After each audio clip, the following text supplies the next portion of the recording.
그래서 에스겔 36장 28절은 결론입니다. 이 과정을 통해서 하나님께서 우리를 애굽의 죄의 노예에서부터 자기 백성으로 만드시는 것입니다. 그래서 하나님의 백성이라는 말은 영이 바뀐 상태를 말하는 것이에요. 마음이 바뀐 것이에요. 아버지 하나님의 마음, 아버지 하나님의 영과 내 영이 같아질 때 나는 너희 하나님이고 너희는 내 백성이라는 말씀을 하세요. 여기서 우리가 이 믿음으로 말미암는 의의 이제 거의 중요한 패턴을, 거의 완벽한 공식을 찾아내는 것입니다. 우리를 인도하시고 우리를 정결케 하시고 우리를 새 영과 새 마음으로 채우시고 마지막엔 성령을 부으셔서 마지막 에스겔 36장 28절에 이제 너희는 내 백성이라고 하시는 이 모든 일을 행하시는 이는 하나님이십니다. 우리는요, 그 하나님의 은혜에 자신을 온전히 맡기는 믿음으로 구원에 이르는 것입니다. 성경은 아주 명백합니다. 오해할 수 없게 정확하게 말씀하십니다. 우리 로마 캐톨릭에 계신 우리 형제분들이 저희들에 대해서, 개신교에 대해서 가끔은 이해할 수 없다는 표현을 합니다. 그 이유는 바로 예수 그리스도의 용서의 의가, 다시 말하면 새 영과 새 마음이 우리에게 주어졌음에도 불구하고 이 굳은 영이 남아 있어서 이것이 어떻게 의롭게 될 수 있느냐. 그래서 아예 처음부터 하나님의 은혜가 우리 속에 들어와서 이 옛 굳은 영, 옛 본성을 점점 변화시켜서 소위 성화시켜서 마지막엔 이 성화된 의가 의를 이룬다라고 말을 하게 된 것입니다. 이렇게 말하게 된 배경에는 성 아우구스티누스, 이 아우구스티누스라는 참 세계 아주 그 당시에 걸쭉한 천재요 신학자였던 이 아우구스티누스가 헬라어를 번역하는 과정에서 의롭게 하다는 동사를 헬라어는 디카이오입니다. 여기 오는 끝부분에 오는 이거 만든다는 뜻을 가졌어요. 디카이오, 의롭게 만든다. 그래서 그들이 라틴어로 그 당시에 중세기의 신학은 이태리 말로 다 배웠습니다. 그래서 소위 유스티피카레라는 이게 이제 그 라틴어로 쓰는 의롭게 만들다는 뜻이에요. 유스티스, 파카레 두 단어가 합쳐진 것입니다. 유스티스란 말은 의예요. 더하기 이 오, 만들다. 소위 파카레라는 동사를 썼습니다. 이 두 단어를 합쳤어요. 헬라어가 그렇게 말을 했기 때문에 정직한 번역이라고 할 수 있어요. 유스티스, 파카레. 이 유스티스라는 단어가 영어에 오면 그대로 justice의입니다. 파카레, fa예요. 그래서 justify라는 말이 생겨요. 의롭게 만든다. 이 어거스틴이라고 우리가 흔히 말하는, 영어로는 어거스틴이라고 합니다. 이 아우구스티누스의 헬라어 번역이 문자적으로는 맞았어요. 틀리지 않습니다. justificare, 의롭게 만들다. 이 두 단어를 합쳐가지고 이 단어를 만들어냈어요. 그런데 문제는 이것입니다. 의롭게 만드는 주체가 누구냐 하는 것이에요. 주체가 누가 의롭게 만드느냐 하는 것이에요. 이것을 성경은 전적으로 그리스도 우리의 의, 여호와 우리의 의, 그리스도께서 하나님께서 이 모든 의의 주인이시고 의를 만드시는 분이라고 성경은 말합니다. 이 에스겔 36장 24절부터 28절에 나타난 이야기입니다. 그대로입니다. 다시 한번 보겠습니다. 우리를 인도하셔서 우리를 정결케 하셔서 우리의 죄를 없애십니다. 그리고 우리에게 의를 만들어 주셔요. 다 누가 한 일입니까? 내가 하나님께서 하신 일이에요. 그 다음 이것은 밖에서 우리에게 넣어주시는 거죠. 이제 우리 안에서 성령으로 말미암아 예수님이 우리 안에서 율례가 율법이 지켜지도록 만듭니다. 신명기 6장 25절 의가 뭐라고 그래요?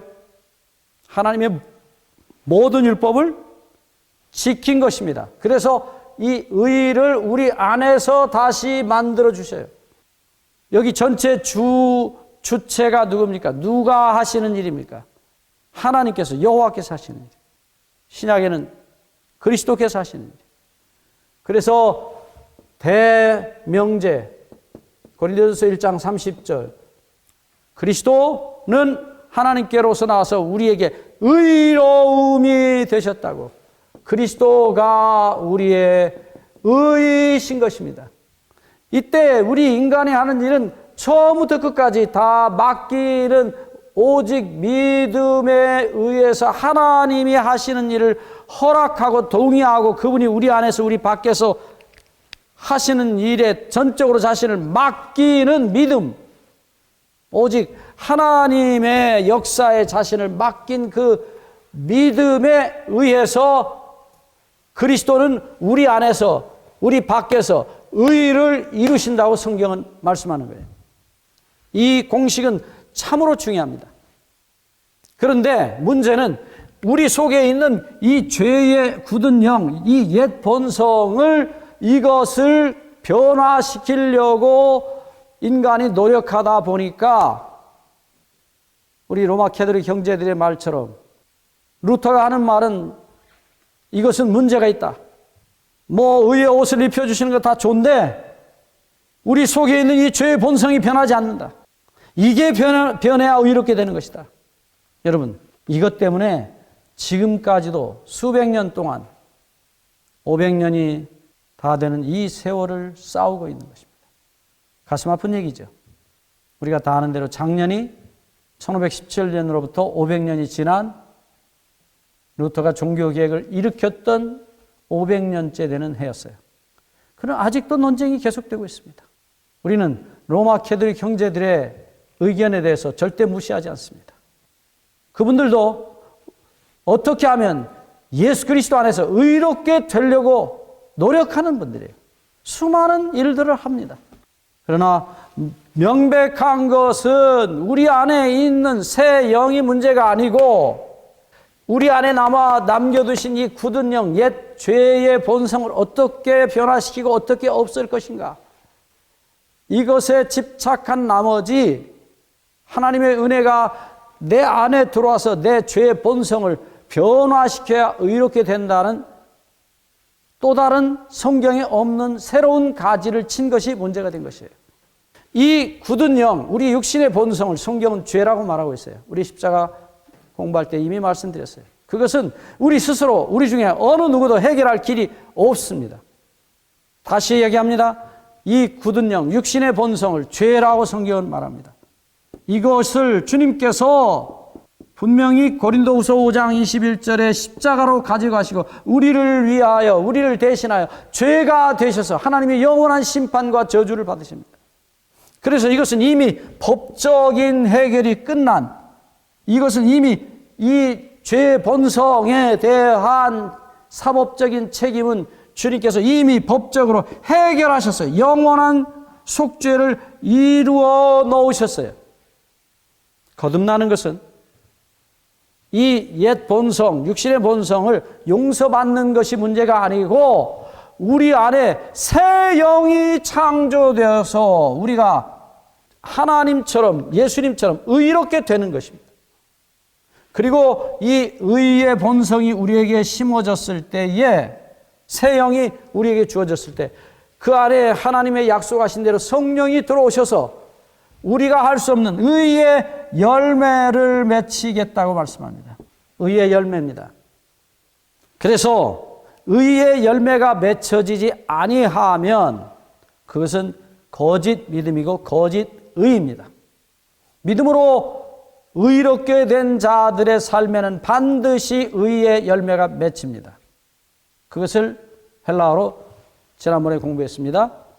의의 종류가 많은데 디카이오마라고 이 마자 붙은 것입니다. 의의 열매입니다. 이 열매가 맺혀지지 않으면 이것은 아닙니다. 예수님께서 요한복음 5장 29절에 선한 일을 행한 자는 생명의 부활로 나올 것이라고 했어요.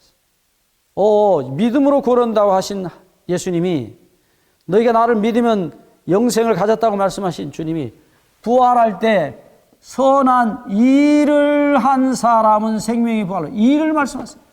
이게 무엇입니까? 예수님 말씀하신 대로입니다. 거짓 선자들을 삼가라.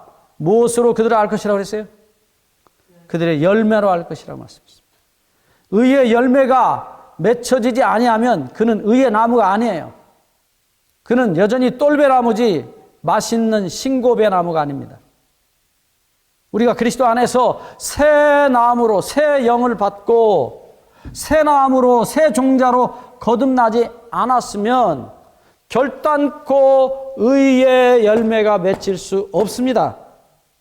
믿음으로 의롭게 됐다는 증거가 무엇이냐? 새 영을 받았고 성령이 믿음으로, 우리가 새 영을 주님께 맡겼을 때 주님께서 성령으로 우리 안에 들어오셔서 의의 열매를 맺히시는 것입니다. 이것을 갈라디아 5장에서는 성령의 열매라고 말했어요. 맺혀지는 것입니다. 우리가 맺는 게 아닙니다. 성령이 우리 안에서 맺히시는 열매입니다. 의와 사랑과 희락과 화평과 온유와 충성과 수많은 아름다운 의의 열매들이 성령께서 우리 새 영 속에 들어오셔서 맺히시는 열매입니다. 새 영이 생겼느냐, 이게 중요한 것이에요. 거듭났느냐가 중요한 것입니다. 감사합니다.